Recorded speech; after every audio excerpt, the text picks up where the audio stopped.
Pues me gustaría compartirles algunas ideas de qué es lo que hemos estado intentando hacer hoy, qué es lo que nos gustaría que pasara acá. Una cosa es la realidad y otra el deseo, ¿verdad? Pero ¿por qué el formato de cierre para la sesión de las jornadas de hoy? Y creo que para hacer eso necesitaría empezar como haciéndole una confidencia no solicitada, que tiene que ver con la dificultad que entrañaba el reto de abordar una exposición sobre el 68 en un museo, como que un material y una suerte de estrategias de organización social que estaban hechas para actuar directamente en la calle y normalmente ante un régimen pues, de represión y de persecución, es decir, como estrategias de resistencia y confrontación, acabar en un museo que es una máquina de producir, de patrimonializar, vamos a decir, y de fetichizar en realidad, ¿no? Entonces, desde un principio hay algo que compartíamos desde la propia invitación del museo y el equipo curatorial a que el gran reto quizás era cómo hacer presente el 68, es decir, cómo no plantearlo como un nicho historiográfico en el pasado que tiene un vacío y que lo que hay que hacer es llenarlo de información y de datos, ¿no? Sino cómo hacerlo retumbar o resonar en el presente. Y era evidente que eso requería, por tanto, interrogar e interrogarse cómo es que esas formas de organización social, de producción de visualidad, de resistencias, no pertenecían al pasado, sino que eran cosas de la actualidad, ¿no? Entonces, por una parte, nuestra respuesta tuvo que ver, o nuestra propuesta tuvo que ver más bien con tensar una línea temporal que no era la línea temporal ni de la historia del arte, ni de los sexenios, ni de la historia oficial, sino una historia, y decía antes, Francisco hacía una distinción, ¿no? Citando a Bolívar, ¿no? Entre quizás la historia del trabajo y de la producción y la historia de la creatividad. No sé si utilizaría esos términos, pero lo que sí era cierto es que nos hacía falta desplegar unos dispositivos narrativos o imaginar formas de hacer presente que no podían ser las maneras en las que esa historia, digamos, que patrimonializa y que celebra y que conmemora, lo que hace es básicamente encapsular y cerrar y colocar como en un anaquel, ¿no? Sino que mostrar que eso no estaba aún dispuesto para ser relegado, ¿no? A los pasillos de la historia vetusta, sino que en realidad estaban funcionando en una forma temporal que era la de un verbo que había que conjugar en presente. ¿Sí? Entonces, eso está muy bonito decirlo, el asunto era cómo se traducía eso, pues, es decir, cómo volcar eso.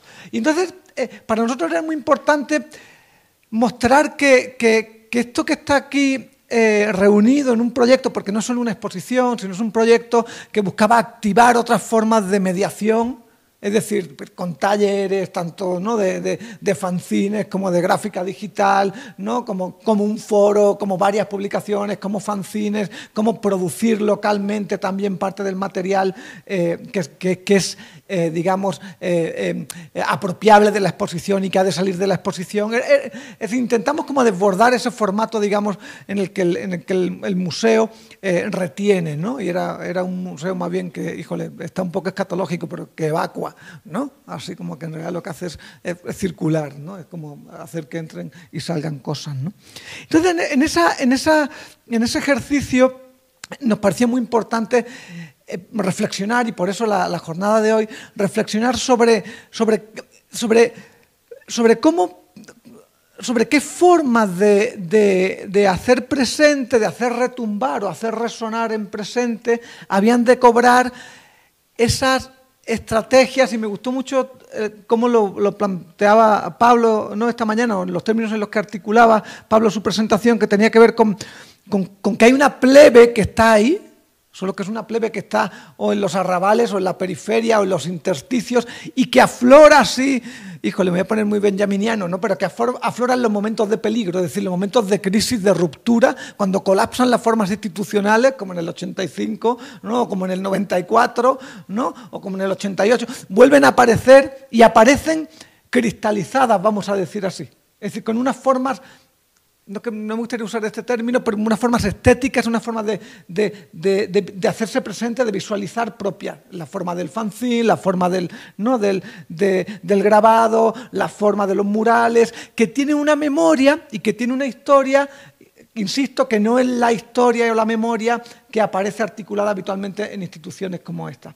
Entonces, me pareció muy interesante cómo al final tanto Rosa como Guillermo hacían énfasis en algo que me gustaría recalcar y con eso acabar para no abusar en el uso de la palabra, que tiene que ver, decía Guillermo en un momento que había unas formas que eran, primero citando a Rivera Garza, ¿no? Como que esta monstruosidad requería de otras formas en las que ser narrada, mostrada, interpelada, ¿no? Y que en esas formas no servía la originalidad ni la autoría, no eran suficientemente eficaces. Y me gustó cómo Rosa replanteaba eso en términos de no queremos cifras, es decir, queremos descifrar, y eso me parece que es clave. Y en ese descifrar creo que lo que estaba puesto en juego desde un principio acá, con toda esta idea de esa temporalidad creativa, ¿no? o de la plebe, o de la subjetividad múltiple que decía Guillermo, creo que de lo que estamos hablando es de la singularidad. Es decir, ¿cómo podemos hablar de todo esto? ¿Cómo puede cualquier institución o cualquier forma que narra y que tiende a monopolizar narrativamente, cómo puede hospedar esos acontecimientos y esas formas que coagularon estéticamente? Cuando digo estéticamente me refiero sensiblemente, en su singularidad, es decir, sin someterlas a una expectativa o a una narrativa que es la de la institución, no la de esos acontecimientos, básicamente. Entonces, quizás aquí la pregunta es cómo mantener esas singularidades. Y para eso creo que hay que poner en marcha como estrategias de traducción, ¿no? De traducción que tienen que ver con localizar, con seleccionar, con interpelar, con hacer eficaz para un aquí y ahora, hacer eficaz para el presente esas singularidades, ¿no? Bien, pues con todo este choro que les conté, lo que pensamos que la persona adecuada para moderar un ejercicio de ese tipo es Verónica Gerber. Verónica es escritora y artista, una escritora que escribe y que traduce. Y nos parece que el trabajo de Verónica en ese sentido es muy singular en sus formas de traducir, precisamente, y de producir, valga la redundancia, singularidad. Entonces, de ahí nuestra invitación a que quien abriera la conversación, quien dialogara con ustedes, quien ha estado todo el día como oyéndolos y reflexionando y tomando notas, no fuera un sociólogo o un filósofo, sino un artista. Es decir, alguien quien pueda como interpelar quizás en esos términos, ¿no? en los que imaginamos que hacer presente tiene que ver con singularizar, ¿no? Y en ese sentido quiero darle la palabra a Verónica, no sin antes darle las gracias por haber aceptado la invitación y por iniciar la conversación con nuestros invitados, a quienes de nuevo agradezco también que hayan tenido la gentileza no solo de participar a lo largo del día, sino de quedarse al final para esta conversación. Bueno, pues gracias, Alberto, y gracias a los demás por la invitación. Ya traigo uno aquí, se supone. Bueno, me gustaría comenzar haciendo un breve repaso, muy rápido, por todas las charlas, como para que nos acordemos, aunque desde luego será un repaso a partir para retomar una palabra que usó Alberto, de la traducción que yo hago un poco de lo que fui escuchando durante todo el día, ¿no? Pero antes también volver a recalcar que todo este evento de hoy es una activación de la exposición, de tal manera que eso me ha hecho tener en mente, no todo el día porque vi la exposición en el receso entre la primera y la segunda charla, pero me ha hecho tener en mente esa exposición y como pensar un poco estos dos espacios paralelos, ¿no? Cuando hice el recorrido allí, en el espacio, le decía a Alberto que me parece que hay una parte que es abrumadora de la exposición, porque se te vienen encima cosas que sabes que pasaron antes de que tú nacieras, cosas en las que sabes que participaste y cosas en las que a lo mejor ya no estás participando porque eres más grande o lo que sea, pero como creo que a cualquier espectador lo puede atravesar temporalmente de alguna manera, ¿no? Y esa especie de fuerza de la que hablaba Alberto, refiriéndose a lo que dijo Pablo en su ponencia, esa especie de Sí, tú la nombraste como una plebe, ¿no? Yo diría que es como una fuerza que no hace caso de autores ni de tiempos y que aparece en respuesta a tiempos fisurados o que viene a fisurar los tiempos, ¿no? Y me interesa mucho esto de que no hace caso de autores ni de tiempos, justo por la sensación que me dio la exposición, y creo que eso es un acierto, en todo caso, de la curaduría, ¿no? Hay algo que sucede ahí que probablemente es un acierto de la curaduría. Entonces, bueno, otra cosa en la que quisiera hacer hincapié para que platiquemos es en que todo el día hemos estado hablando de lo importante que son todos los casos que se presentaron, distintos y que corresponden a distintos momentos históricos, por la memoria y la historia que contienen, pero que no olvidemos que cada uno de ellos tiene también una forma de representación, y creo que a mí lo que me parece importante es insistir en eso, a ver si logramos encontrar qué pasa con las formas de representación hoy en día, qué podemos y no podemos hacer, qué es ético, qué no es ético, etcétera, ¿no? Entonces, bueno, hago el repaso rápido. Desde mi experiencia, la primera mesa me parecía que estaba tocando el tema de contraponer de alguna manera, al escucharlas a ambas, a Vietnica y a Mina, la idea de cuerpo digital y de cuerpo territorio en resistencia. Y en ese sentido, bueno, Vietnica plantea algo que me parece súper importante de pensar hoy en día y de discutir, que es la idea del tiempo real, y eso asociado obviamente a las redes sociales, pero justo cómo pensar esas formas de representación en tiempo real, cómo nos las planteamos, ¿no? Y algo muy importante que ella dijo también, que creo que atraviesa también la exposición y el día de hoy, es que sigue pendiente la justicia y sigue pendiente la voluntad política, porque solo a partir de ella es que podríamos construir estos espacios de resistencia. Y en el caso de Mina, me gustaría recordarles un par de cosas que ella dijo. Una, que también me parece central, que es que los cuidados y los afectos son formas de hacer política, y que al final ella planteaba que la prefiguración nos sitúa en el presente y se anticipa, y la emancipación, que es lo que estamos buscando de alguna manera, es una pregunta que nos lanza hacia el futuro. Entonces, ella, si entendí bien, lo digo así porque justo no está, ¿no? Se situaba en la prefiguración como una manera de anticiparse a la emancipación y poderla pensar bien, y sobre todo entender todos estos casos que aparentemente están aislados, locales, de resistencia, como una prefiguración de esa posible emancipación, ¿no?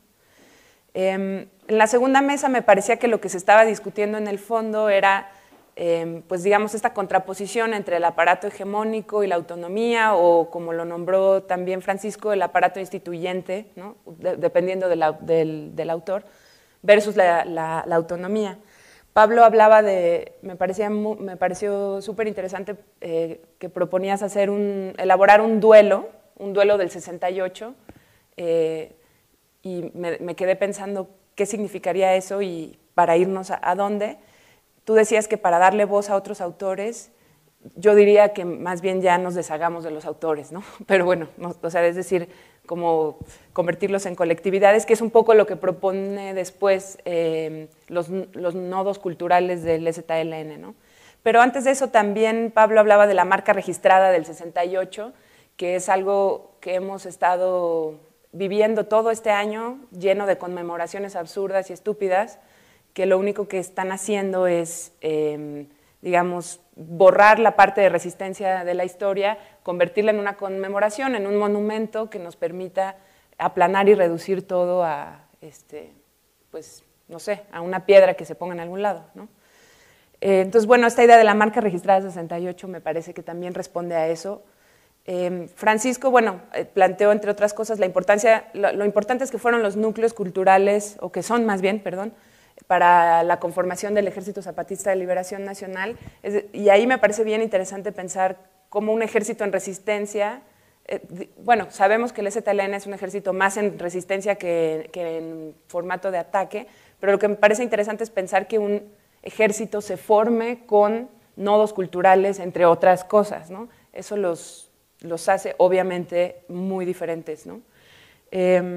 Y también una cosa particular que yo siempre me he preguntado respecto a las ahora sí, como a las representaciones que hacen los del EZLN, es que creo que estamos en deuda con un ejercicio de interpretación de las imágenes que producen, más allá de sus temáticas y de las monografías que puedan producir temáticamente, es decir, como entender de dónde vienen esas formas de representación, porque me parece que siguen atravesadas por la formación escolar de alguna manera, o sea, la manera en la que representan los cuerpos humanos, el maíz, la casita, no sé qué, que es un tanto naif, por llamarlo de alguna manera. Lo naif me parece que podríamos leerlo hasta como una resistencia al arte contemporáneo, lo cual creo que sería interesante, pero al mismo tiempo está atravesado por las formas institucionalizadas, de alguna manera, de representación escolar de la imagen, ¿no? No lo sé, estoy como elaborando, pero creo que sería muy interesante entender un poco más de esas formas de representación. Y la última mesa, creo que me parecía que estaba el tema de lo posible y lo imposible como algo central en relación a las estrategias de representación de la violencia, ¿no? Guillermo proponía, a partir de Rivera Garza, cuáles son los retos éticos y estéticos al escribir rodeados de muertos o de muertes, y Guillermo se pregunta, junto con muchos otros autores, con qué estrategias contamos para representar la violencia, ¿no? Un ejemplo que él propone es la escritura documental, es decir, que el archivo hable por sí mismo y que eso produzca una pluralidad de voces. Y, por otro lado, Rosa, con todo el movimiento de Bordando por la Paz, lo que propone a esa misma pregunta, me parece, o una pregunta muy parecida, es centrarse en casos locales, por un lado, y por el otro, entender el pañuelo como un instrumento de operatividad política concreta, que eso me parecía súper interesante también, como lo local y lo mínimo, ¿no? Y lo cotidiano, lo pequeñito, que normalmente sale del foco de atención como el centro de operatividad política de algo, ¿no? Entonces, bueno, ese es más o menos un rápido recorrido. Quiero retomar una pregunta que hizo Alberto, porque creo que no se respondió todavía. No sé si se puede responder, pero creo que podría ser un buen punto de partida. Y también, desde luego, si dije algo que nada que ver, pues ya me dirán. Alberto preguntó, ¿cómo desmontar la conmemoración que aplana y ubica los hechos en el pasado? ¿Cómo hacer visible el sobrante que la historia conmemorativa no acoge, ¿no? Creo que desde cada una de sus trincheras o lugares de investigación podemos volver a tratar de elaborar eso, ¿no? Un poco planteé los puntos de partida que se me ocurre que podrían llevarnos allí, pero obviamente ustedes tienen mucho más conocimiento de cada uno de los temas que desarrollaron, entonces no sé si podríamos empezar con eso y también pedirles a los que están allá que nos interrumpan para que se vuelva mucho más dinámico. Todos estamos cansados, llevamos, bueno, no sé si todos, pero buena parte del día aquí, entonces para que sea más rebotado también estaría muy bien, ¿no?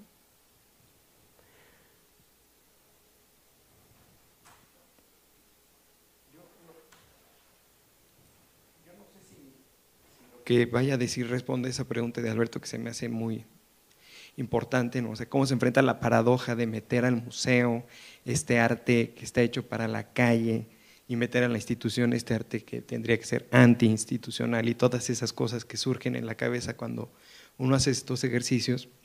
Y yo cuando leo literatura contemporánea que se aboca al tema de la violencia,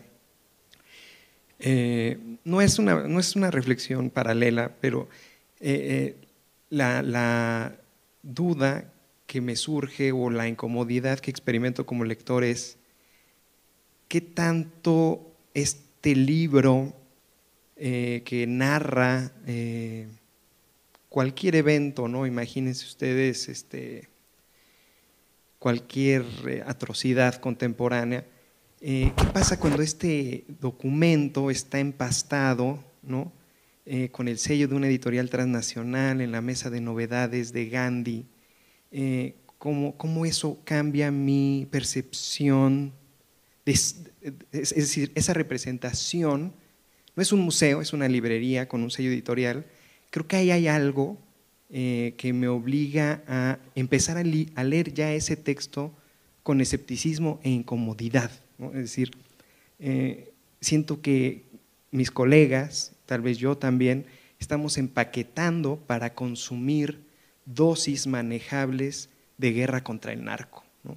Ese es algo que veo tristemente muy común, ¿no?, en el gremio, y creo que al hacerlo le restamos el potencial político y crítico que la narrativa que retrata estos hechos creo que debería tener.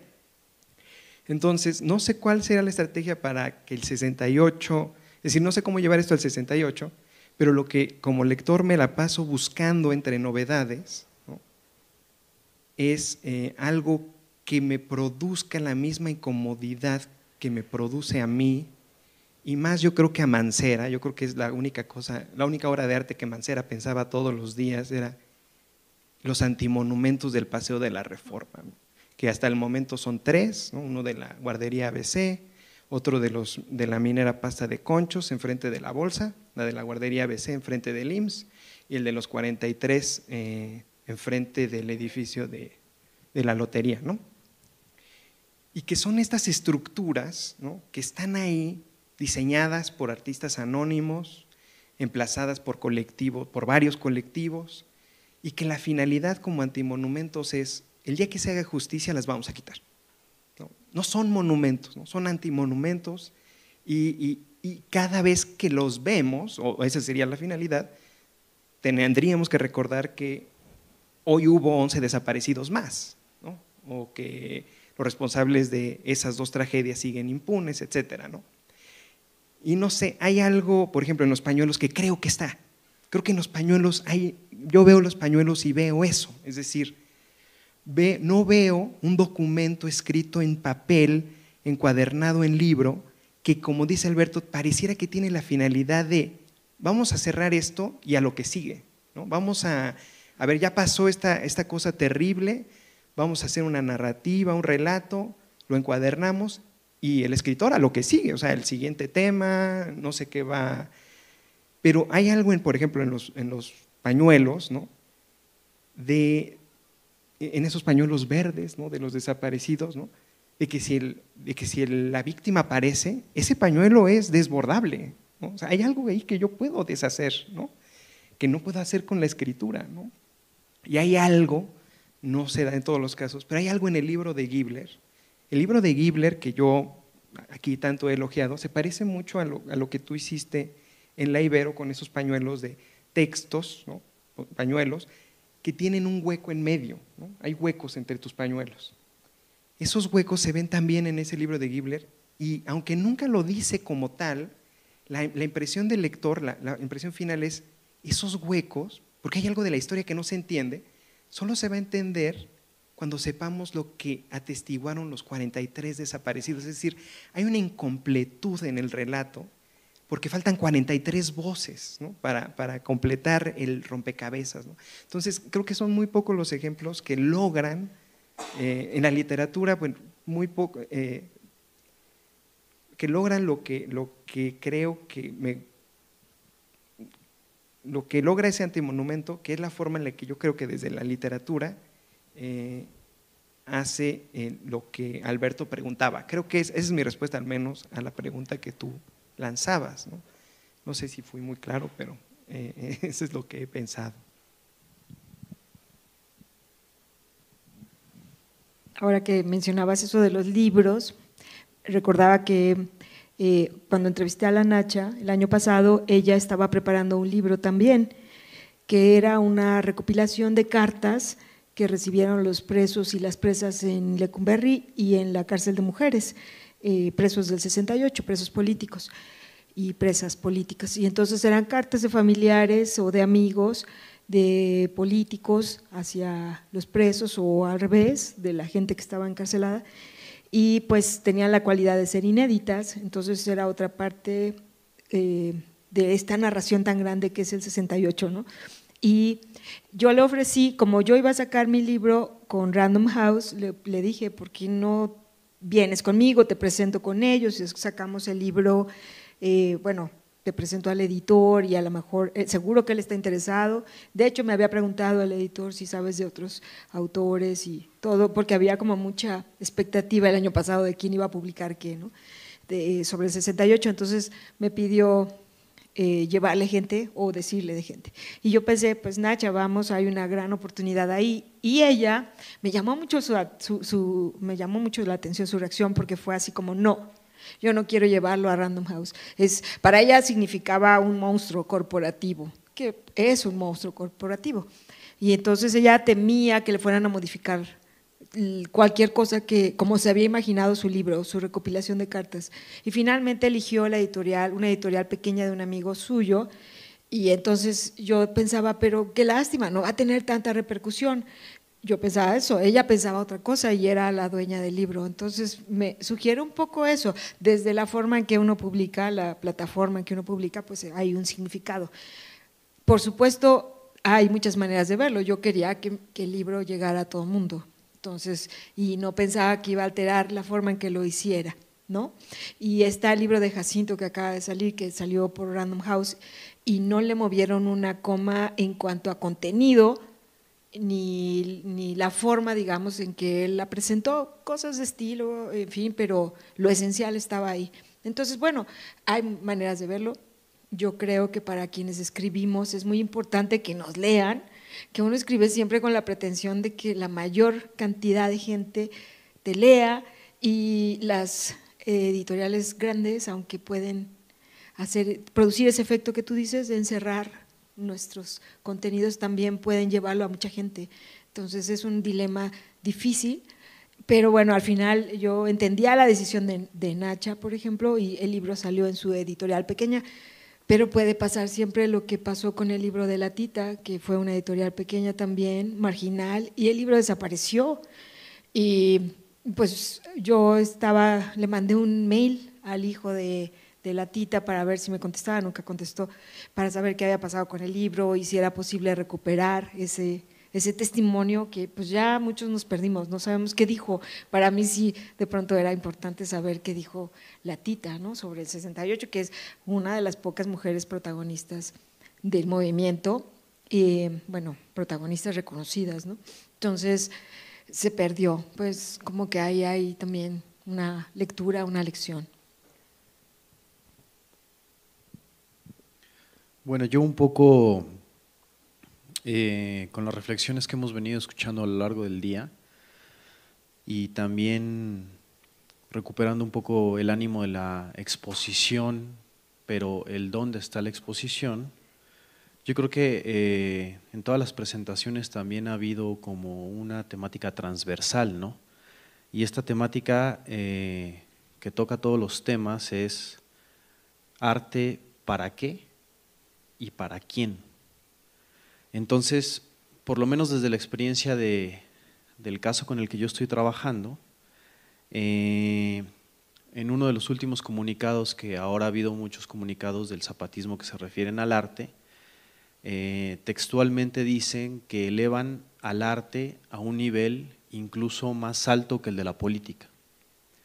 Y al elevar el arte a un nivel más alto que el de la política, es porque dicen que la política de alguna manera está tan viciada que nos lleva a lo mismo, ¿no? Nos lleva a la perversión, nos lleva a la búsqueda del poder, nos lleva a la ruptura del tejido social. Y por el otro lado, el arte hace una otra cosa mucho más subversiva y mucho más disruptiva de lo que puede hacer la política, que es la posibilidad de imaginar otros mundos posibles. Por supuesto, un arte comprometido. Y en ese mismo sentido, contestando a la misma pregunta que yo planteé, que es como arte para qué y arte para quién, los zapatistas, por ejemplo, dicen en sus comunicados que artista es toda aquella persona que reivindique su actividad como arte independientemente de museos, de cánones, de especialistas y de Wikipedias, así dicen, que es decir, clasifican, es decir, excluyen la potencia creativa de todos los seres humanos. Y en ese sentido, contestando un poco a si las representaciones que yo mostré podrían categorizarse como arte naif, yo diría que no, o como art brut o este tipo de categorías, porque no dejamos de leerlas desde los mismos marcos categoriales de los centros de producción predominantes en el arte. Más bien yo diría que habría que leerlo desde la posición que hacen el arte las comunidades, que es desde la propia experiencia.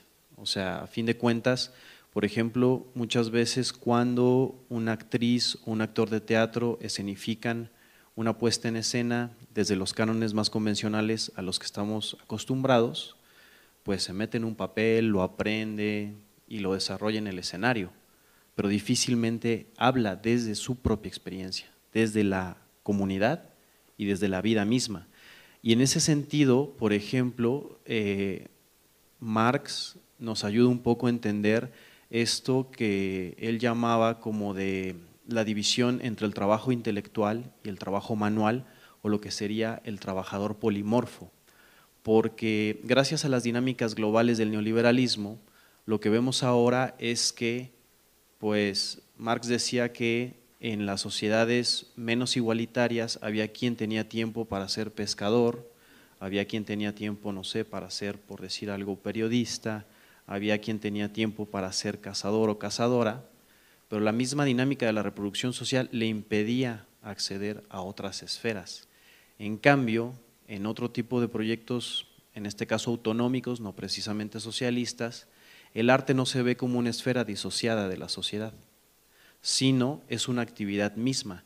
Entonces, los y las compañeras de las comunidades, en otro comunicado mencionan que más que ser artistas son todólogos.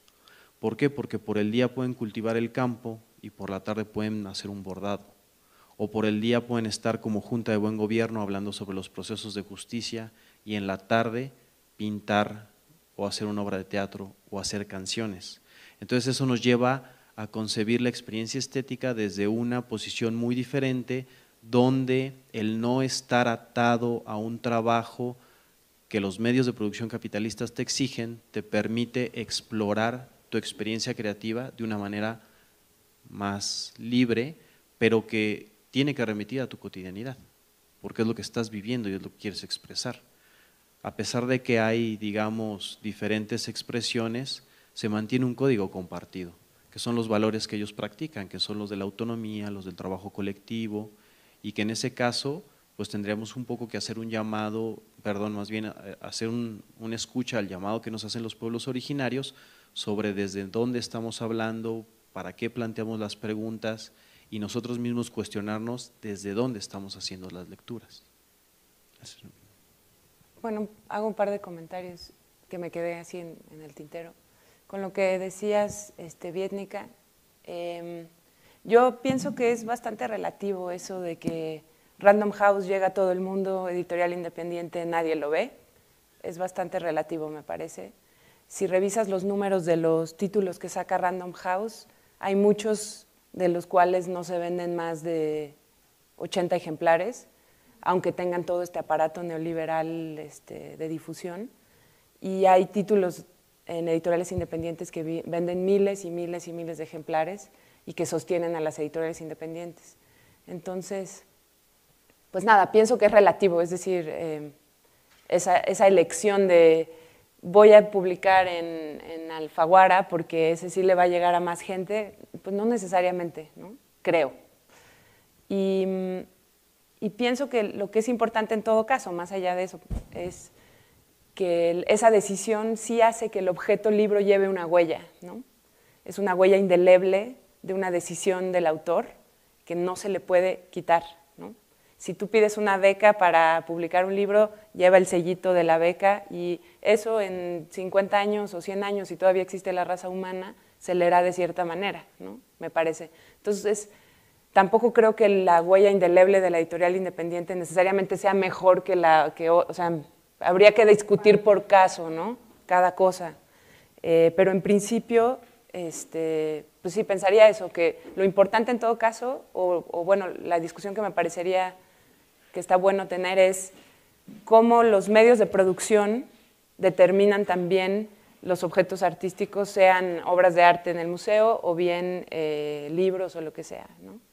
Y respecto a lo que tú decías, tal vez no me expliqué bien, yo no estaba tratando de hacer un catálogo, o sea, como de determinar qué tipo de arte hacen ellos, era simplemente una manera de hacerlo reconocible, para tratar de decir en todo caso que aunque, y tampoco tanto una explicación sobre qué significan como la autonomía de su producción artística, porque creo que está bastante claro, sino me refería a que a pesar de todo, a pesar de su profunda autonomía y de la manera en la que se han planteado toda la estructuración cultural y social, económica, etcétera, su representación visual sigue atravesada por los cánones, a eso me refería.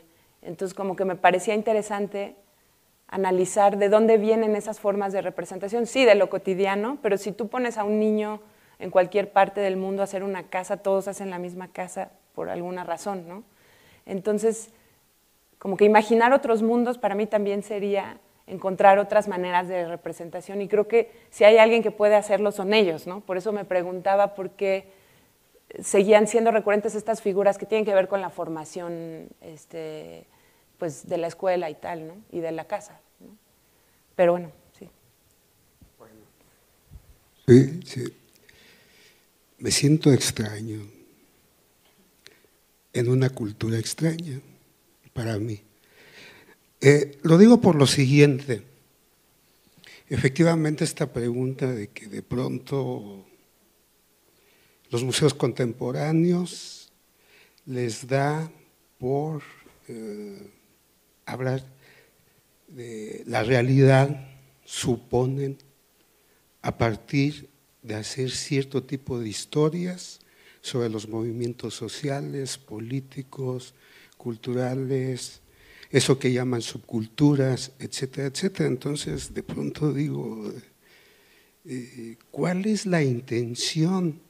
¿Cuál es el significado de la institución arte, por una parte, y por otra parte de las instituciones que administran y gestionan eso que llaman arte o arte contemporáneo? Porque yo supongo que esto está enmarcado, esta exposición, dentro de lo que podrían llamar escolásticamente o académicamente el arte contemporáneo.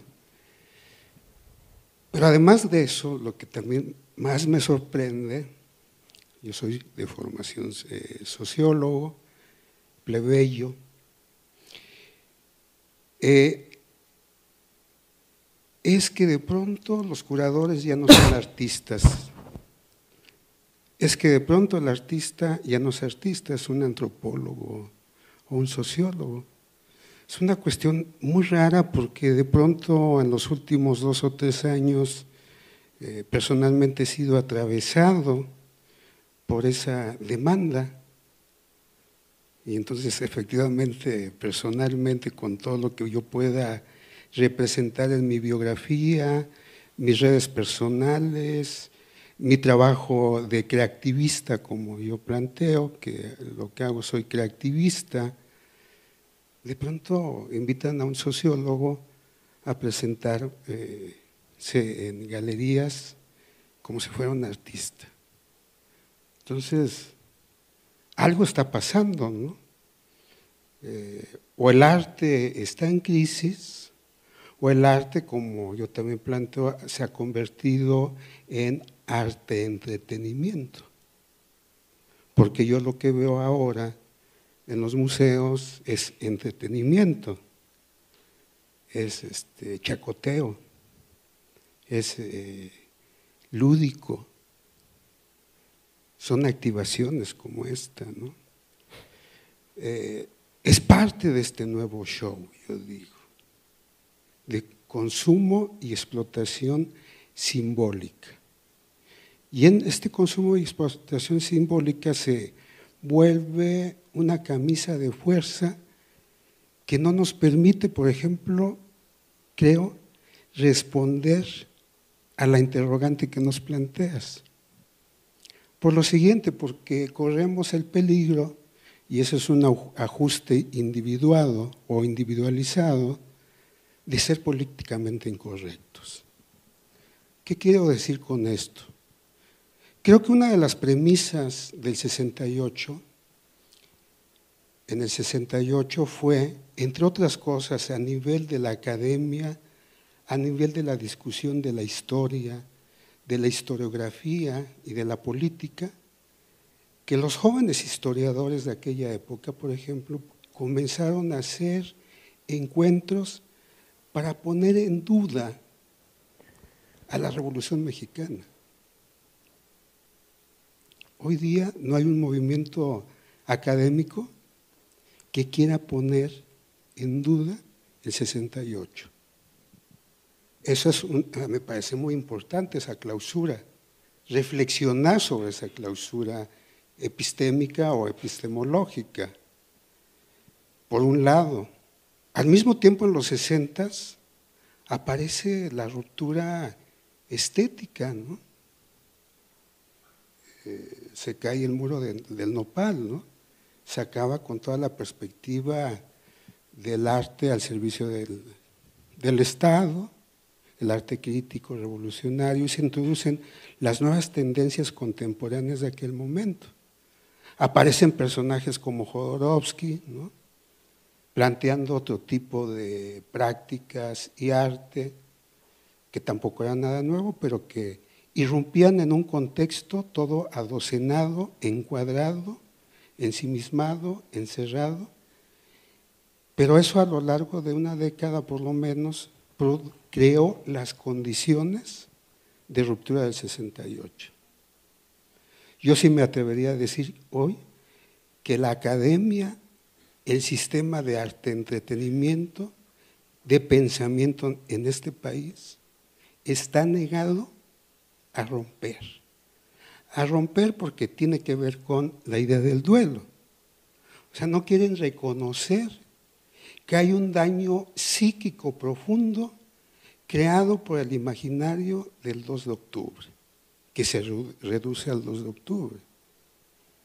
Entonces, no se quiere reconocer que fue una derrota en esos términos y de que se conmemora la masacre, y como decía la compañera en su intervención en la mañana, o sea, en el imaginario de los jóvenes, particularmente, se centra en la masacre, o sea, no se centra en la creatividad.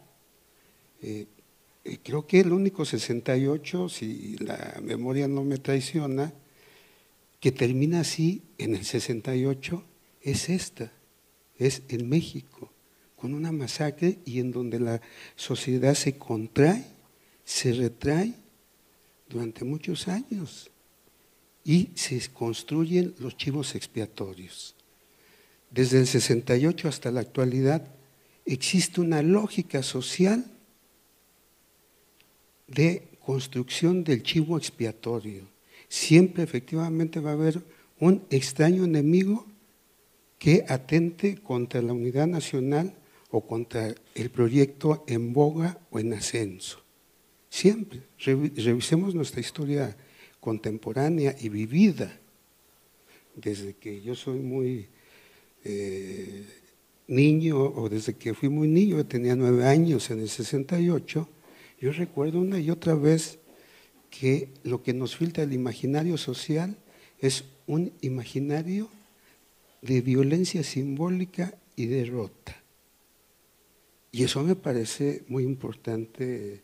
O sea, hay una interiorización de la derrota y del trauma.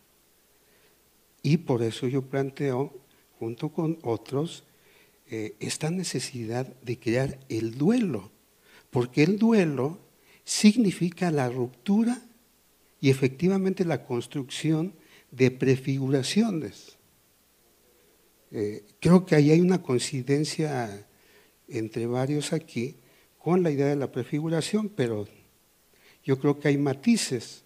Yo cuando planteo la idea de prefiguración, es que las experiencias que yo he vivido y que conozco de los proyectos anarquistas, autogestivos, aunque sean muy pequeños, es que se plantea que por lo menos en algunas horas, en algunos instantes o en los proyectos en lo que duren, exista la posibilidad de escenificar, de crear, de realizar, aunque sea por unos instantes, la sociedad que uno quisiera.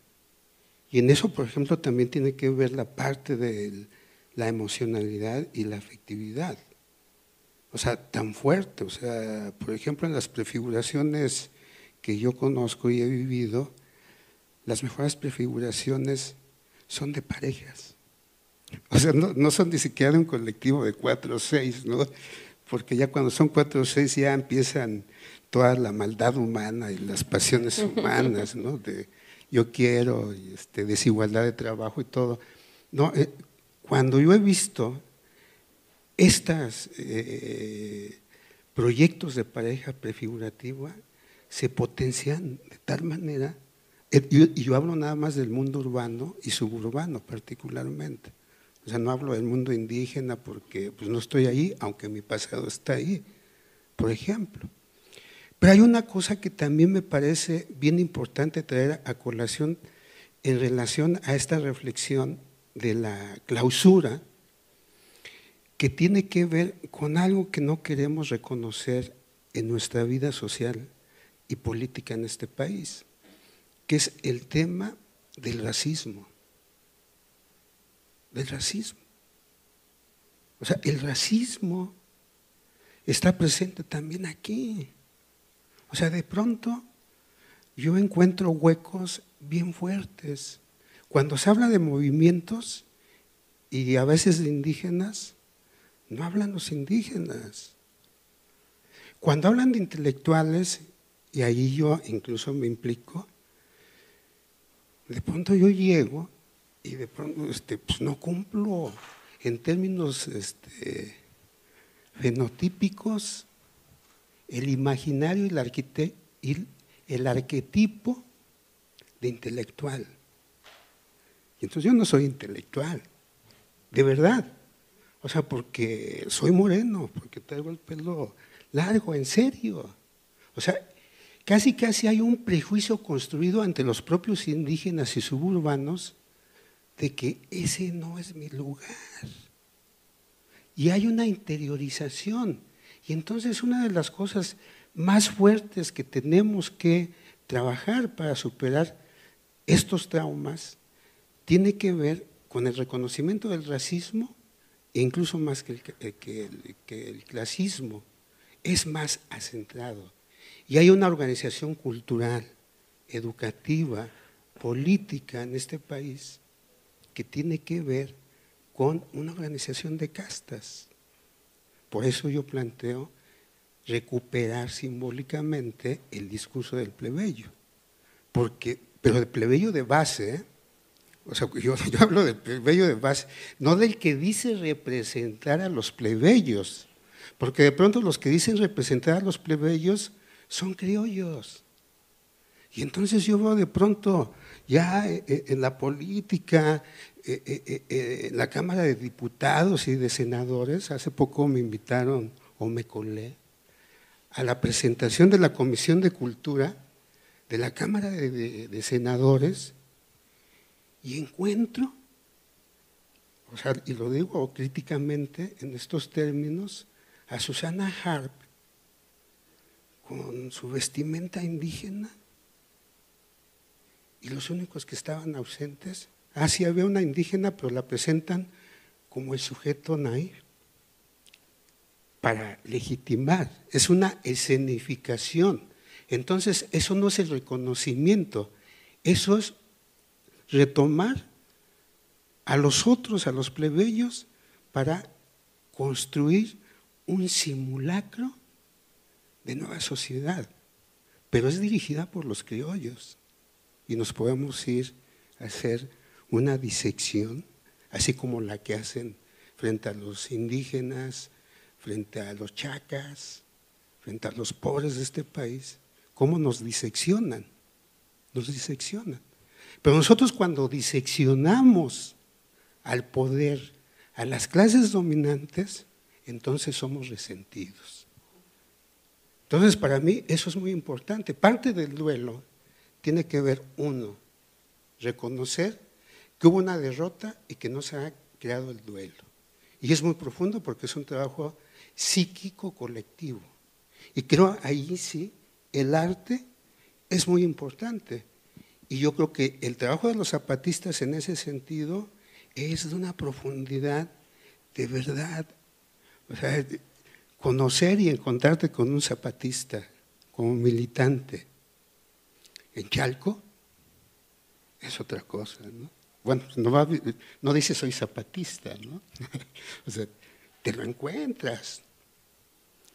Ellos están trabajando, te lo encuentras y entonces es cuando te ves a los ojos, un poco reconociendo lo que dice el sociólogo portugués Boaventura dos Santos de Sousa, quien dice que una de las cosas que tenemos que resolver también para resolver estos traumas es el de la justicia cognitiva.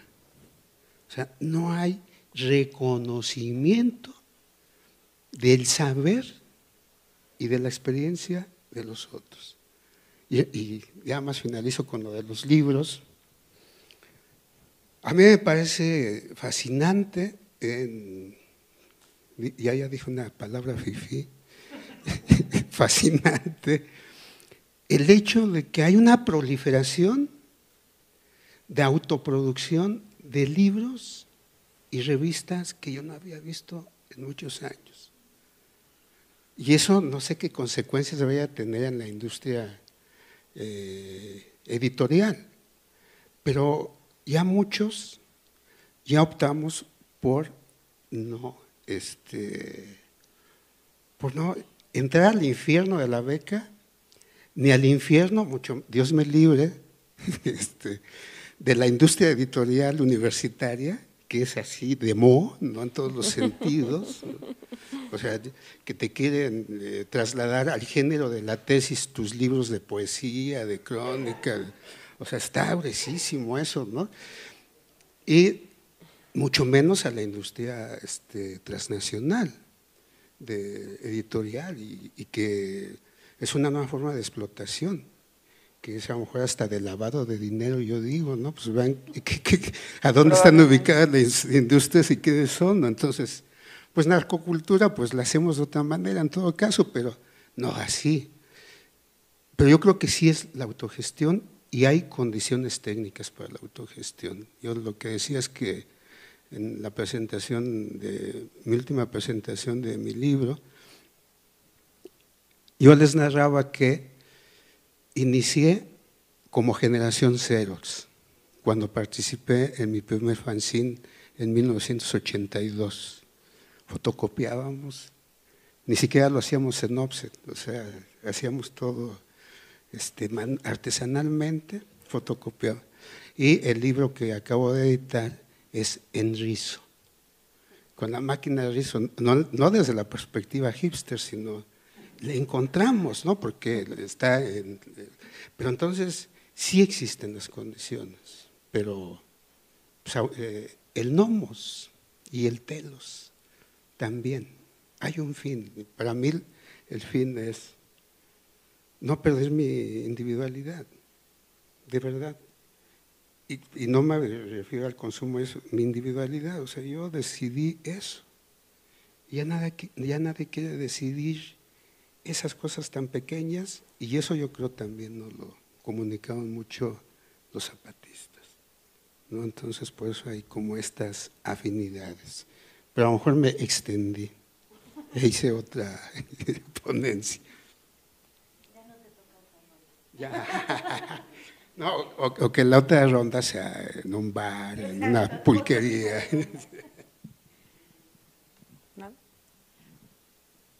No, pues mejor a ver que sí.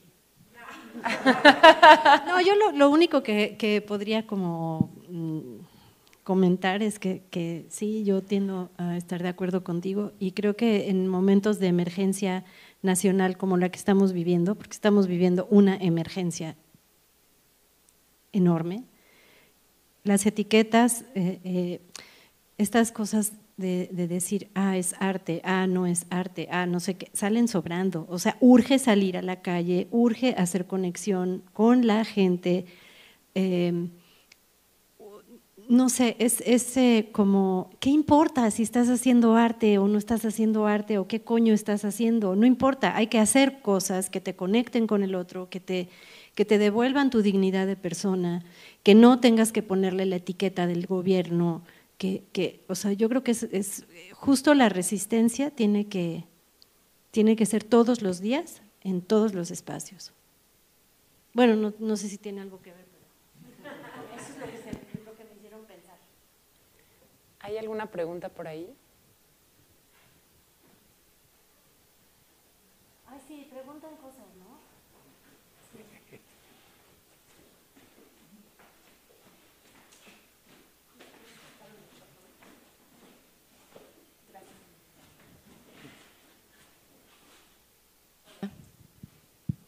Hola. Bueno, yo pues más que preguntas como cosas que me hicieron pensar en lo que estaban dialogando y tiene que ver con esto que decían de cómo llevar a los museos este tema. O sea, justo el fin pasado estaba en México y en el MOAC está lo mismo, aquí también. ¿En qué momento todo esto se convierte en lo que se piensa que es el arte, en un producto de consumo, ¿no? ¿En qué momento esto se vuelve un filtro de Instagram el 2 de octubre? ¿En qué momento esto, al estar en un museo, se convierte en una fotografía para ser tagueada y subida con otra dinámica, ¿no? También pienso mucho en esta idea del loop, el loop del que vivimos actualmente. O sea, como vi la exposición y todo se conectaba de una u otra forma y se repetía continuamente, ¿no? ¿Y acaso Internet y como las nuevas formas de comunicación rompen esto o simplemente lo replican de otras maneras? Es como lo que estaba pensando ahorita. ¿Alguna réplica? Bueno, yo voy a decir algo muy rápido porque no soy artista y vine al museo y de todos modos hablamos del 68 desde muchos…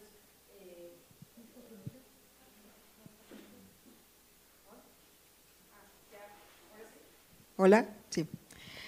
Entonces decía, bueno, no, yo no soy artista, soy periodista, pero igual estoy en un museo, igual estamos hablando de temas en común y creo que está como que no hay que perder, no hay que tenerle miedo, hay que perderle miedo a todos los espacios posibles, los espacios disponibles, hay que aprovecharlos, hay que utilizarlos para decir, para exponer, para mostrar, y cada quien tendrá algo valioso que aportar. En el caso, por ejemplo, de los libros, estaba pensando, nosotros hacíamos la revista MX, era una revista independiente, y ser independiente en este país te cuesta sangre, me imagino con los artistas también, es un gran esfuerzo, y nosotros nos moríamos en la raya por sacar la publicación. Primero lo hicimos cada semana y después lo hicimos cada 15 días, porque cada semana era… O sea, nos íbamos a desaparecer, a extinguir rápidamente, había que pagar papel, toneladas de papel, y porque queríamos llegar a la gente en los kioscos de periódicos, no nada más en la plataforma de internet, ¿no? Entonces, bueno, también ahí depende cómo decidas sacar tu producto, es un producto finalmente que vas a ofrecer a la gente, te lo van a comprar o no, pues también esa manera de llegar significa algo. Puedes sacar un libro electrónico, es una manera, puedes sacar un libro en papel, puedes ir a una editorial independiente, ahora hay muchas, es verdad, algunas exitosísimas, otras no tanto, y se mueren, desaparecen, o puedes sacarlo en Random House o en Planeta, en estos grandes corporativos. Yo creo que donde haya el espacio y la posibilidad de hacerlo, hay que hacerlo. Yo sí quería aprovechar, ¿no? Si tenía la posibilidad, lo llevé a la editorial, me dijeron que sí, yo era la persona más feliz del mundo, aunque fuera Random House, ¿cómo que aunque fuera, no? O sea, para mí era la gran cosa. Pero también respetaba y entendía mucho la posición de Nacha, queriendo sacar el libro en una editorial independiente, no necesariamente individual o marginal. La historia con el libro, el mío, es que ya no salió, y yo en mi desesperación porque saliera en el año de los 50 años del 68, empecé a ver muchas opciones y fui a investigar sobre un libro editorial, un libro electrónico, y que se vendiera a través de Amazon, y era de risa porque Amazon pide el 70% del precio del libro, 70%, o sea, y no te quedaba nada, ¿no?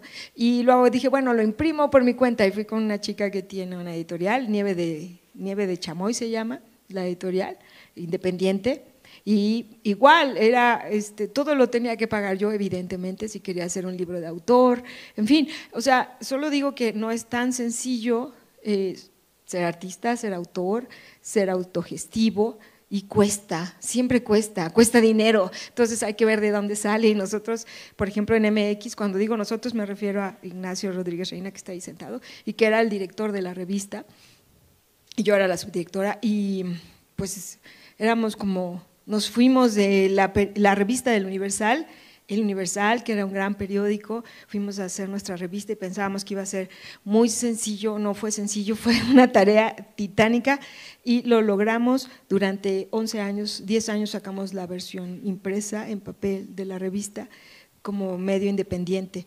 Sí lo volvería a hacer, ahora ya sé cómo, ¿no?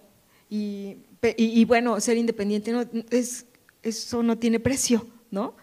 No le debes nada a nadie, como periodista es un lujo que no te puedes dar con frecuencia, pero tiene un precio muy alto y supongo que cuando eres un escritor, un novelista también, o cuentista o un pintor, ser independiente tiene un precio. ¿Puedo decir algo? Claro. Sí, pero es que es muy interesante esto que dices, porque primero, bueno, últimamente he estado pensando mucho en esta cuestión de la autogestión y de los recursos que hay para producir sin depender de instituciones o agentes X, agencias, lo que sea. Sin embargo, creo que en realidad la autogestión en este sistema no existe, porque siempre acabas necesitando dinero, siempre necesitas que alguien pague por lo que estás haciendo, sea de la manera que sea. Creo que autogestión los zapatistas, ¿no? No sé, nunca he estado, pero me da esa impresión, pero por otro lado pienso, por ejemplo, los pañuelos, que son una acción, los pañuelos no son de nadie, no se venden, no se compran, solamente están bajo el resguardo de quien los tenga en ese momento. Entonces es también como quitarle el valor monetario, económico, de colección, a lo que haces, y sí se puede, y eso también es un acto de resistencia, decir, lo que yo hago no vale un peso, no se vende, no se compra, ¿es arte o no es arte? No lo sé. Entonces creo que también en esta cuestión de cómo hacemos las cosas, de estos loops, ¿no?, en los que caemos, de que pues está en un museo, qué tan contestatario puede ser, no sé qué, es más bien lo que decía hace rato, ¿no?, las acciones que haces todos los días, cómo las haces, y sí, hay que comer, ¿no?, y uno cae en un montón de contradicciones, pero pues creo que no sé, creo que a veces sale sobrando como elucubrar tanto, y también creo que hay mucha autojustificación muchas veces, y hay mucho está como hasta sentimiento de culpa, ¿no?, de que ay, estoy faltando a mis principios, en fin. El chiste es ser felices y el chiste es no dejarnos joder más de lo que ya estamos, creo. Bueno, ya. Cuando pienso en esa pregunta del cómo, de cómo representar la violencia, cómo representar pues el horrorismo o las distintas asuntos que cada uno de ustedes fue planteando, siempre viene a mí una autora que pues me ha iluminado bastante como en el camino de las cosas que he tratado de pensar, que es una autora israelí que se llama Ariel Azoulay, y ella habla de una cosa que nombró, ella se dedica a escribe sobre fotografía, ¿no?, pero creo que tiene sentido, espero llegar ahí rápidamente. Ella dice que debería existir un contrato civil de la fotografía. Normalmente hemos leído la fotografía como tomada por un autor y una imagen que representa a una serie de individuos. Y lo que ella plantea es que se nos olvida que en ese momento de la toma hay muchos otros pues elementos en cuestión, individuos en cuestión, que forman parte también de la toma y que también son responsables de esa toma de alguna manera, ¿no? Pero más allá de eso, o bueno, siguiendo con eso, ella empieza a hablar de la necesidad de crear un archivo ciudadano en el que haya una responsabilidad civil sobre el archivo. Y creo que uno de los temas que atravesó todas las charlas, además del cuerpo, por ejemplo, y de la violencia, desde luego, era el tema del archivo, de cómo pensar el archivo, las maneras, sobre todo pensándolo desde el 68.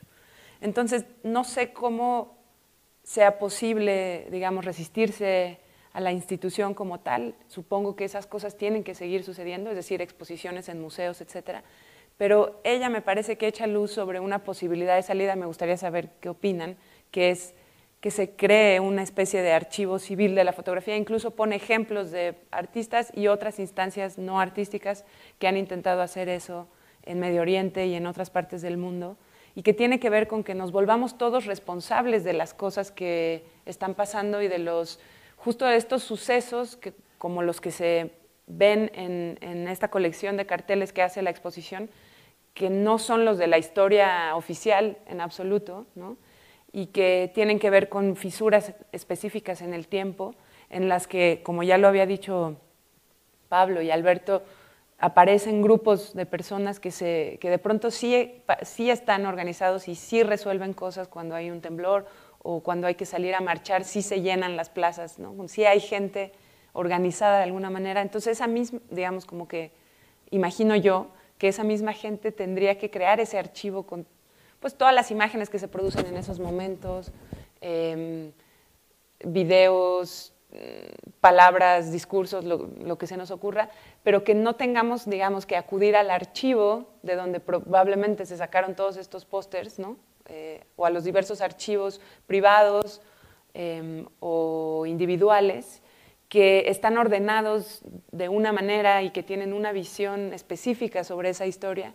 Entonces, lo que ella propone es eso, que un archivo ciudadano lo que generaría es una flexibilidad en la manera de contar la historia, de tener perspectiva sobre ella, de conectar los hechos y que no hubiera una sola lectura del archivo, que es lo que normalmente tenemos, sino muchas lecturas, ¿no? Entonces, no sé, digo, es difícil encontrar ejemplos, ¿no? La verdad, para pensar estas otras formas de representación, pero bueno, tal vez esa podría ser una idea. No sé si a alguno le resuene de alguna forma. Y lo plantea como una responsabilidad civil, ¿no? Sí, y política. Yo creo que en algunos países en Latinoamérica, en Estados Unidos, desde las 60, 70, hay construcciones ya de este tipo de archivos. Por ejemplo, en Perú, en los 80, surge un grupo que se llamaba Video Tarpoy y Video Red, que ellos se encargaban con esas tecnologías de aquel momento de construir archivos. Y eso siguen ahí. El problema es que no se ha encontrado la construcción de una estructura que permita continuidad. Entonces, yo lo que observo, por ejemplo, hoy día en México, es que yo puedo nombrar dos archivos que conozco que tratan de hacerlo, pero es bastante difícil, insisto, en construir la estructura. Me refiero a lo siguiente, o a dos ejemplos. Uno es la Biblioteca Social Reconstruir, que hizo el maestro Ricardo Mestre, que de pronto queda ahí abandonada y llegan 2 o 3 colectivos anarcopunks y ellos lo están sosteniendo hasta la fecha. Llevan desde el 97 en que muere el señor hasta la actualidad, estamos hablando de 20 años, que apenas está floreciendo las condiciones para mantener lo que se ha acumulado y tramado. Falta, por ejemplo, allí, llamémosle la profesionalización, o sea, crear tus propias categorías, las condiciones de aunque eso sea institucionalizarlo, ¿no? Es como… sí, como que justo creo que pero esa es institucionalizarlo, pero desde su óptica, ¿no? O sea, como que justo habría que pensar cómo, me parece bien interesante, cómo hacer las categorías, ¿no? Porque si haces una categoría para algo y nada más, ya es como no, incluso las tienen, unívoca, ¿no? Ajá. Pero que sean, yo me refiero a universales en una red, Claro. y yo hablaría más bien como de una especie de archivo red. Exacto, algo así. Entonces… y anónimo, diría yo también. Es difícil porque de pronto, digamos, yo hice con mi pareja un proyecto que se llama Interneta, tenemos 90 piezas de distintos tiempos en video, y todas esas piezas las tenemos ahí, ¿no? Pero ¿qué pasa si no dejas la herencia o esos pequeños cosas? Sí, no anónima de que no se conozca, sino de que no tenga un autor, ¿no? O sea, que no sea el archivo de fulanito de tal. Eso es muy interesante porque es una dispersión. Ajá, y creo que es una red. Algo así. Porque lo que nosotros hacíamos precisamente desde los 90 era trabajar directamente con comunidad. Por ejemplo, hicimos 3 documentales con la comunidad de mujeres del Boté Amealco en Querétaro. Ellas se quedan con ese archivo. Nos pedían las copias de todo, o sea, con su concepción del tiempo y todo, grabamos 30 horas y las 30 horas nos las pidieron y se las dimos. No sé si las conservaron o no, por ejemplo. Pero hay otro tipo de salidas donde yo digo que sí serían como especie de archivos red. No para que se queden en el anonimato, pero porque a mí también me impresiona mucho el tema del archivo, porque el archivo es una nueva forma de expoliación de la industria cultural.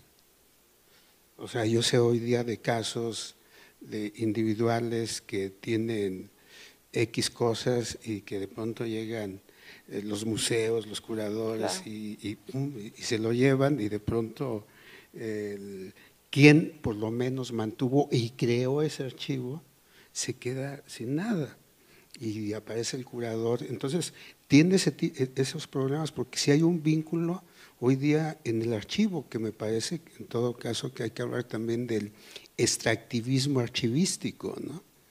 Que es una nueva beta de la cual está extrayendo mucho material para exposición y valorización comercial, el arte y el arte contemporáneo y eso. Pero en términos de lo civil tiene que ver, por ejemplo, con la memoria, ¿no?, de la violencia. Hoy día, por ejemplo, sí es muy necesario este tema en Ecatepec. Hace 2 semanas con un grupo de jóvenes artistas hicimos una exposición en Ecatepec que le llamamos Necrópolis, y a mí me impresionó bastante. O sea, me impresionó porque las familias, las mujeres del entorno de Ecatepec llegaron. Ahí es donde considero que sí es importante abrir grietas en las instituciones. Al Centro Cultural de Ecatepec, al oficial, se abrió la posibilidad, hicimos la exposición, llegan las señoras y las señoras empiezan a hablar, a platicar, a preguntar.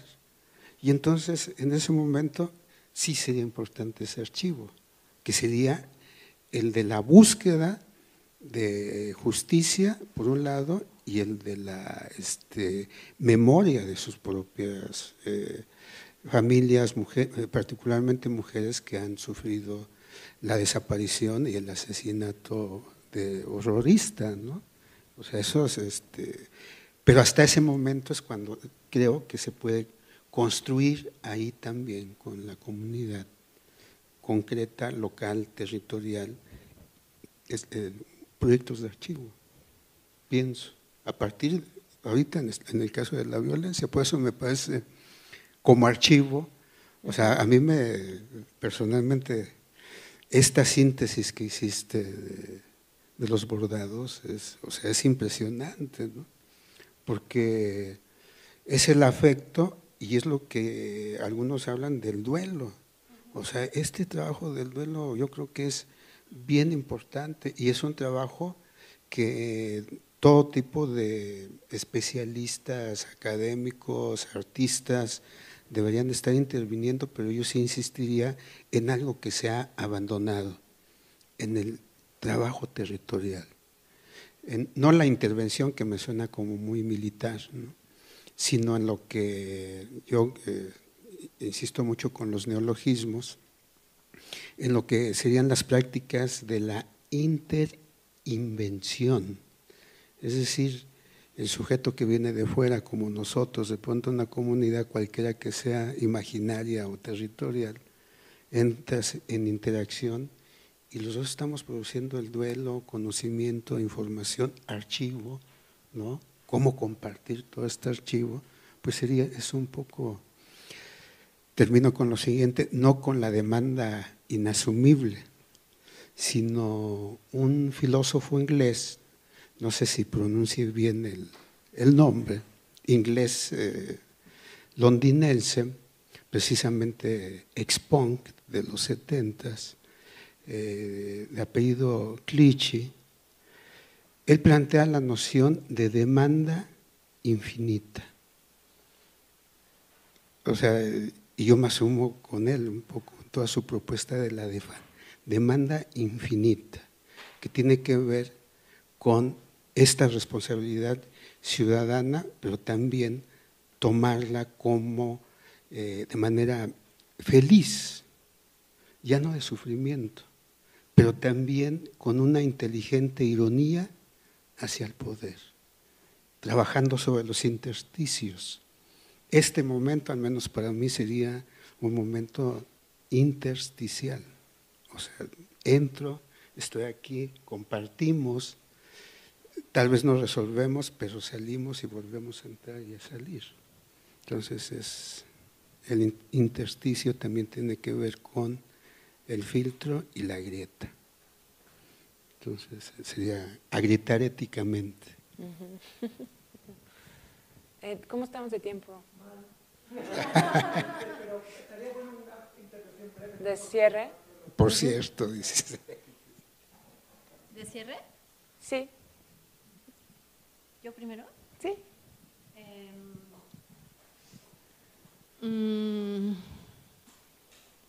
Chanfle, no me lo esperaba. Pues nada, yo creo que lo único que yo puedo agregar es dar las gracias por la invitación. Ha sido un placer también escucharles y pues poder estar aquí dialogando, pensando. Hay que aprovechar las grietas, los intersticios. No sé qué sigue, creo que tenemos mucho trabajo por delante en todos los espacios y ámbitos y adentros y afueras que haya, pero siempre de manera colectiva. Entonces, pues, gracias. Sí, también agradecer y bueno, para retomar el tema del archivo y su conexión con el duelo, no hablé de estos otros proyectos de escritura porque no tienen que ver necesariamente con Ayotzinapa, pero algo que yo insisto mucho en mis clases es a mis alumnos sugerirles los dos textos que me parecen a mí más interesantes de la literatura mexicana reciente o de la literatura mexicana que se preocupa por abordar los temas de la violencia. Son dos archivos donde se convoca a una colectividad, creo que a ejercer su duelo, y que son imposibles de meter en un libro. Y eso es parte para mí de su refilón o de su potencial crítico. No es imposible vender esos documentos, es imposible circularlos en el mercado, sino que están ahí, son de todos, son gratis. Y me refiero al blog que tú citaste de Menos Días Aquí, ¿no? Este documento, este archivo que colectivamente cientos de personas fueron confeccionando durante más de un sexenio o alrededor de 6 años, ¿no? Y el otro que les digo que es un ejercicio similar es abrir una cuenta en Twitter, si no la tienen, ¿no? Buscar el hashtag mi primer acoso, ir hacia el final del timeline, ¿no? Que no es tanto, son 2-3 años, y empezar a leer ese libro, ¿no? de principio a fin, que son dos experiencias traumáticas, pero creo que necesarias, donde para mí se conjugan todas las virtudes de cómo se puede representar esto, ¿no? Es decir, alejados del mercado, alejados de la autoría individual, alejados de la originalidad entendida como imaginación fantástica, y llevar la voz a esas personas que quieren hablar y que no hable el criollo a través de ellas, o el hombre a través de ellas, o el citadino en lugar de la persona que vive en el campo, sino esas voces en esos documentos. Y creo que son lecciones que tendrían que modificar la forma en la que leemos y escribimos. Bueno, yo insistiría en el potencial emancipador del arte, y también creo que para parte de los procesos de sanación es necesario salir un poco de los contextos locales, porque habría que ver qué tipo de lecturas o qué tipo de reconocimientos o desconocimientos, por ejemplo, tendría este tipo de exposición, pero montada en el sur, en Latinoamérica, por ejemplo, que también han pasado por procesos similares, ¿no? Pero muchas veces, no sé, ahora venimos regresando de tener la experiencia, y lo digo porque venimos regresando de tener la experiencia de montar una exposición de arte zapatista en Casa de las Américas, en La Habana, en Cuba, un poco a la expectativa de cuál iba a ser la lectura del público, y fue sumamente enriquecedor, porque no solo reconocieron ciertos rasgos de los procesos revolucionarios que ellos mismos están llevando a cabo y que están luchando contra el imperio y el bloqueo estadounidense y el imperio global, sino que además estaban como, no sé, muy agradecidos, sobre todo a las nuevas generaciones, que también creo que es el caso de esta exposición, porque habría que pensar qué pasa con las nuevas generaciones que no les tocó vivir el 68, que ni siquiera está dentro de su imaginario. O no sé, lo platicábamos el otro día en un colectivo que tenemos, de por ejemplo el por qué el estallido que hubo recientemente de las universidades y la organización estudiantil, aunque fue un poco efímero, pero veíamos que eran generaciones muy jóvenes, ¿no? Que a lo mejor su única experiencia como proceso organizativo había sido a partir del sismo del año pasado, ¿no? Entonces, muchas veces, a pesar de que se tenía la buena voluntad, pues desconocían todos estos procesos de organización. Entonces, cuando apelo como al papel emancipatorio del arte, creo que sí, justo para, como dice Pablo, tratar de encontrar los duelos y resignificar el dolor, es muy importante que se siga recuperando la memoria, cosa que hace esta exposición, independientemente de dónde esté montada, y habría que moverla en otros circuitos para circularla, a ver qué recepción tiene, y sobre todo ver espejos con otras realidades que se encuentran en la misma situación, ¿no? Ahorita tenemos el caso de Brasil, por ejemplo, que es gravísimo y apenas empieza, ¿no? Entonces, pues sería una invitación a lo que constantemente están reiterando los zapatistas, ¿no? O sea, juntos somos más fuertes, y es necesario tejer redes de autonomía, sí, pero redes de resistencia, ¿no? Porque la tormenta nos va a arrasar a todos parejo, ¿no? Y agradecer, por supuesto, la invitación. Sí, bueno, antes de que también se me vaya olvidando, muchas gracias por la invitación, por el espacio, la posibilidad de decir, de hablar del tema y de confrontar o compartir puntos de vista. Ahorita que estaban mencionando lo de los archivos, bueno, yo también pensaba de mi ámbito periodístico en una cosa que está pasando con la fotografía periodística que es terrible, que es la monopolización de los archivos. Entonces ahorita tenemos a dos grandes, enormes agencias, Corbis y Getty, que son dueñas de todo. Entonces quieres comprar una foto y resulta que es una de esas dos agencias las que lo poseen, ¿no? Y han comprado, por ejemplo, compraron el archivo de Magnum, han comprado archivos y archivos y archivos de agencias que eran agencias independientes desde los 50 hasta ahora, desde la Segunda Guerra Mundial para acá, y entonces de pronto tienes dos grandes monopolios de imágenes valiosísimas que ahora son de uno u otro magnate estadounidense, ¿no? Entonces es terrible, porque son imágenes de uso privado y tienes que pagar por ellas cuando son imágenes universales, o bueno, lo eran, ¿no? En fin, hay que ver qué pasa con eso, y como esos monopolios también hay en otros aspectos en el arte, sin duda, ¿no? Entonces, pues siempre que podamos salirnos de la caja está bien. A veces las cajas son buenas, a veces hay que aprovecharlas, subirse a la caja y destrozarla, o hacer como los gatos y jugar un poco en ellas. No sé, yo soy de la idea de que hay que aprovechar todos los espacios para hacer lo que uno quiere hacer, ¿no? Jugarle a listo a veces funciona, a veces no, a veces eres simple y sencillamente otro engrane del sistema y lo reconoces y sigues adelante y haces lo que puedes desde ese lugar en el que estás, en el que te desempeñas, en el que trabajas cotidianamente. Entonces, bueno, sí, ojalá que la exposición pueda irse a otros lados y bueno, pues que se mantenga por lo menos de aquí a que termine el año. Ha sido un año importante, largo, en el que se conmemora algo que, pues sí, hay gente que lo ve como una derrota. Yo digo que es un capítulo no cerrado, todavía falta mucho, espero mucho más del 68, otras voces. El 68 además podría ser no el movimiento estudiantil, pero sí todo el año fue muy intenso y hablando de otras voces como las mujeres, las voces indígenas también, y si piensas en quiénes eran los líderes del 68, pues eran puros blanquitos, entonces sí, criollos o mestizos, pero muy pálidos, ¿no? Si piensas en eso, entonces empiezas a ver las cosas desde otra manera y está el movimiento de las escuelas rurales, las normales rurales que les decía hace horas, que fueron cerradas, la mitad de ellas desaparecieron ese año, sobreviven muy pocas ahora, siguieron cerrándolas después, y eran los espacios de formación de maestros indígenas, que van a las comunidades indígenas, ¿no? No solo rurales, entonces sí es importante.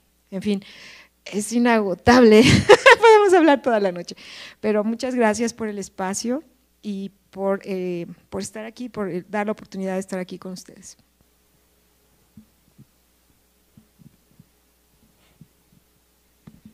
Bueno, pues también muchas gracias por la invitación y yo creo que esta apertura y posibilidad de diálogo me parece muy importante. Y por otra parte, siempre el verbo, en este caso, compartir, es de suma importancia, pero también de ida y vuelta. Entonces, hablando de que hay que sacarlo de la localidad, pues yo les propongo que presentemos la parte de la exposición en la Casa del Hijo del Aguizote, que es un espacio histórico, es un ícono de los Flores Magón, pues ahí la presentemos en la Ciudad de México. Ahí está. Gracias. Pues gracias a todos por estar en esta mesa final. Espero haber logrado entender y plantear cosas que fueran un pequeño reto más frente a lo que ya habían presentado, y gracias a los demás por haber estado aquí escuchándonos. Espero que no se hayan aburrido. Gracias.